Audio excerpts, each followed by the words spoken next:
The Valley View issue is going to obviously go to appeals. We decided that instantaneously talking to the legislative leadership, and it's going to be an issue in the fall still. So it is what it is. The big problem on our side is the cost of labor there, and I believe that we have not had. It's the same history that Chris has been writing about for 3 years. Every time you get close to selling it or Eddie closing it, they come in with a sweetheart deal, never ratified by their membership, never. Most of their membership tells us, and the other unit says they'll never pass it. And then it gets saved and they walk away and nothing gets done.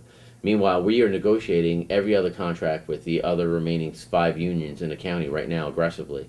So have you personally went to them, or we have, and said we need X out of the cost?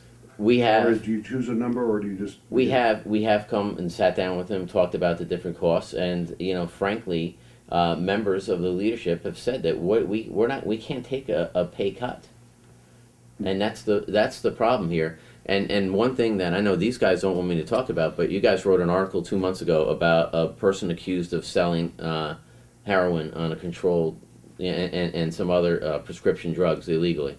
Do you know where that individual is today? The employee at Valley View. She's working at Valley View. That's the difference between the public sector and the private sector. So where your mom might be at XYZ nursing home, if somebody was accused of doing something illegal there, you would hope that they'd be out of there that day. I mean, this is the restrictions that we're under there. And it's not that we have a higher ratio of nurses or caregivers to patients there. It's because our contract's so lucrative. The amount of vacation and sick days, it's just making it unsustainable. So we're hoping that either we get some kind of major compromise, which I don't see. We're going into we're going into where we're going to have a mediator who's going to have to shepherd us through this process, and it's just unfortunate.